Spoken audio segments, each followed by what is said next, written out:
toilet tank, which is how I ended up tossing my favorite gemstone stud into the commode. I really need to get myself a jewelry box or something, I think, adding yet another item to my ever-growing to-do list. Of course, it isn't just my jewelry collection that's in disarray. My stuff is spewed all over Dad's brownstone right now. And between his furniture addiction and my clothing addiction, I feel like I'm living in an episode of Hoarders. I just haven't had the time or the willpower to start going through any of it. I haven't gotten much of anything done lately. My whole life feels like I'm just focused on keeping my head above water. I haven't even gone through Dad's paperwork yet.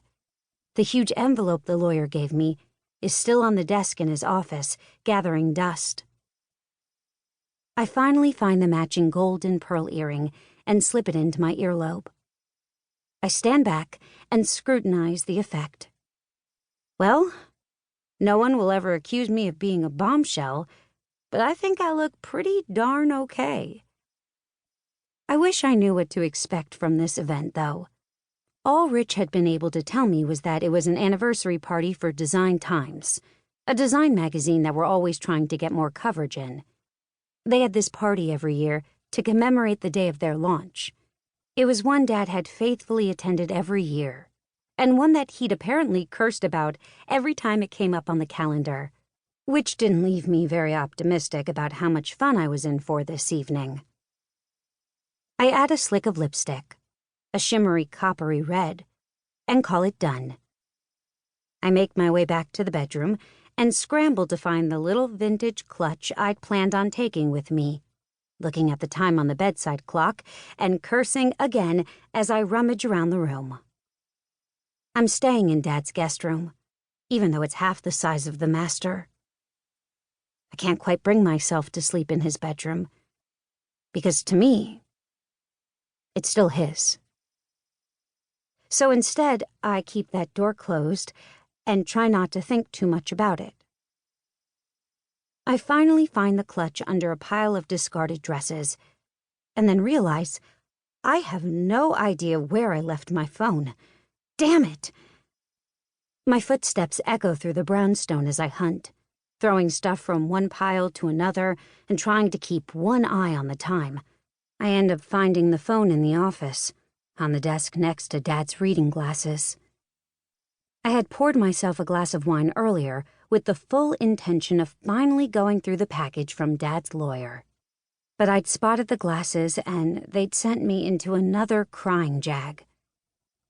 I snatch my phone up off the desk, ignoring the black-framed reading glasses, and throw it into the clutch.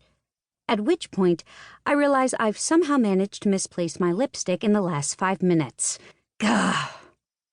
I start retracing my steps, knowing full well that every minute I spend looking for this stupid lipstick is making me more and more late for this stupid party. I stop mid-search and catch my breath. I can live without the lipstick. No more procrastinating. Time to go. I grab my phone and hit the number that's now programmed into my contacts. It rings just once before his deep voice answers. Yes, ma'am?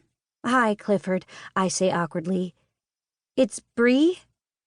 I can almost hear the chuckle in his voice. Yes, ma'am. Right, I say, blushing. I guess you have call display. Yes, but you're also the only one who has this number. Right, I say again, dumbly. I still haven't gotten used to this whole having a driver thing. Clifford had worked for Dad, and he'd offered to stay on with me for as long as I wanted. I had decided to keep him for at least a while. I felt super uncomfortable having my own driver, but with everything else going on, the last thing I wanted to do was leave poor Clifford without a job.